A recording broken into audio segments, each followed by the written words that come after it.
하나님의 나라가 이 땅에 임하길 기도합니다. 성경 통독을 돕는 바이블 가이드입니다. 이사야서 63장부터 66장을 읽습니다. 공의롭고 정의로운 세상은 탐욕스러운 세상에서 사람들이 바라는 모습입니다. 많은 학자와 지도자들은 참된 정의가 무엇인지 고민했습니다.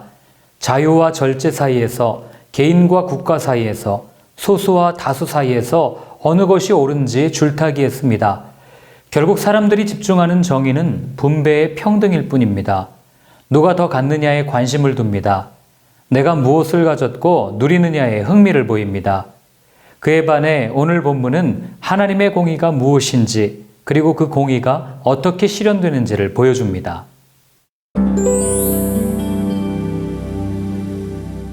63장에서 이사야와 하나님이 Q&A를 합니다. 주제는 하나님의 백성을 대적하는 원수의 대표격인 에돔입니다. 하나님께서는 에돔을 포도즙 틀에 들어있는 포도로 비유하시며 분노로 그들을 짓밟았다고 말씀하십니다. 피가 튀며 무자비하게 죽어나는 사람들의 모습은 비극적이고 잔혹합니다. 이는 에돔만 지칭하는 말씀이 아닙니다. 복음을 거부하며 하나님의 백성들을 대적하는 사람들의 끝을 상징적으로 보여주는 장면입니다. 이사야는 주는 우리 아버지이십니다라고 고백하며 하나님께서 징계 중에도 자비를 베풀어 주시기를, 또한 이스라엘을 괴롭히는 원수를 응징해 주실 것을 기도합니다. 이는 이스라엘로 예표되는 하나님의 자녀들에 대한 보호를, 원수로 예표되는 사단에 대한 심판을 기도한 것입니다. 사람들이 드리는 기도와 이사야의 기도는 달라 보입니다. 그의 기도는 이 땅에서의 부귀영화가 아닌 구원을 향해 있습니다. 사람의 영혼에 관심을 두지 세상의 물질이나 탐욕에 관심을 두지 않습니다. 잘못을 저지른 이스라엘 사람들을 위해 분노를 그쳐달라고, 죄를 잊어달라고 간구했을 뿐 자신을 위한 기도는 없었습니다. 또한 64장에서 토기장이 비유가 나옵니다. 보통 하나님의 절대적인 주권을 이야기할 때 이 비유를 들곤 합니다.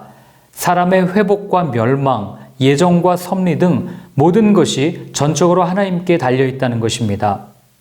그러나 이것을 잘못 이해하면 하나님을 폭군으로 만들 수 있습니다. 비밀은 8절에 있습니다. 주는 우리 아버지이십니다. 무슨 말입니까? 무엇을 존재하게 해놓고 버린다는 것은 무책임한 일이지만 종종 일어나기도 하는 일입니다. 물건을 만드는 제작자들은 자주 그러합니다. 그러나 아버지는 다릅니다. 아버지는 자녀를 목숨을 다해 보호합니다. 사랑으로 양육합니다.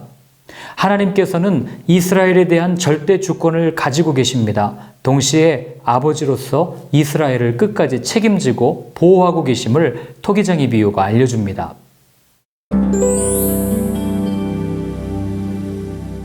65장은 63장과 64장에서 이사야가 했던 중보기도에 대한 하나님의 응답을 들려줍니다.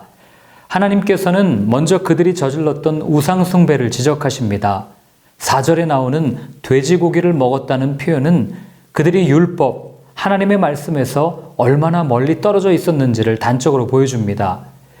그런데도 남은 사람들이 있어 그들을 위한 회복 약속을 전하십니다. 그렇게 회복된 사람들은 16절에서처럼 환난이 없는 축복의 삶을 살게 될 것이라 약속하십니다. 이어 17절 새하늘과 새 땅을 창조하신다고 말씀하시는데 그 나라는 25절에 나타나 있듯이 우리가 사는 나라와 사뭇 다릅니다. 세상이 강함을 추구하는 이유는 지배하기 위함입니다. 지배는 계급, 계층, 분리를 지향합니다. 나와 너로 나뉘어 상대에 의해서 주인이 되고자 합니다. 그렇다면 우리가 만든 나라와 달리 하나님이 왕 되신 하나님의 나라는 어떻습니까? 사자와 어린 양이 함께 놀며 해함도 상함도 없습니다. 포용이자 허용입니다. 약함이 약점이 아니라 어우러질 수 있는 조건이 됩니다. 예수님께서 보여주신 공동체를 보십시오. 제자들 중에는 좌도 있고 우도 있고 세리도 창녀들도 있습니다. 많은 약점이 그분 안에서 강함으로 바뀌었습니다. 이런 나라를 위해 우리를 부르셨건만 여전히 겉으로 보이는 강함, 큰 것만을 추구하고 능력을 따져가며 상대의 약점을 가지고 서로 비난하며 살고 있는 것은 아닌지 돌아봅니다.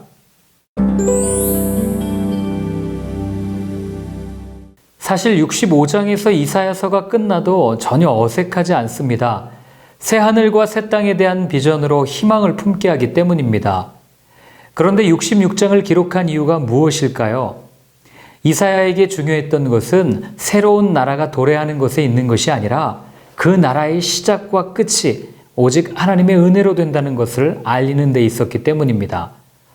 성도들이 세상에서 악인들로 인해 고통을 겪을 때 낙심하지 말아야 할 것은 불꽃 같은 눈으로 지켜보시는 하나님이 계시기 때문입니다. 그래서 5절부터 14절에 십자가의 길을 따르는 진정한 성도들에 대한 보응과 기쁨을 약속하십니다.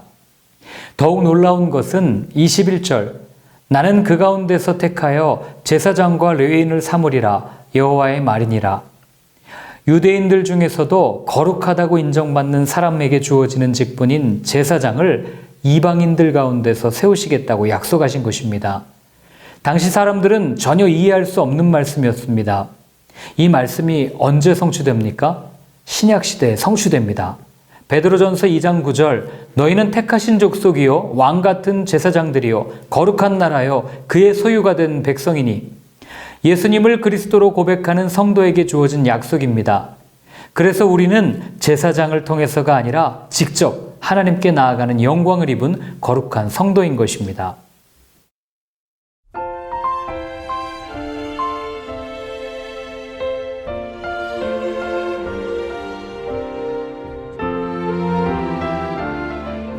이사야가 예언을 전하는 당시 이스라엘은 복잡한 국제정세에 노출되어 있었습니다. 심판을 받아 절규하며 고통스러워하는 그들에게 이사야는 희망의 메시지를 전합니다. 나무꾼에 의해 잘려나가 그루터기만 남은 나무와 같은 하나님의 백성들, 심판으로 잘려나가 죽은 것 같이 보입니다.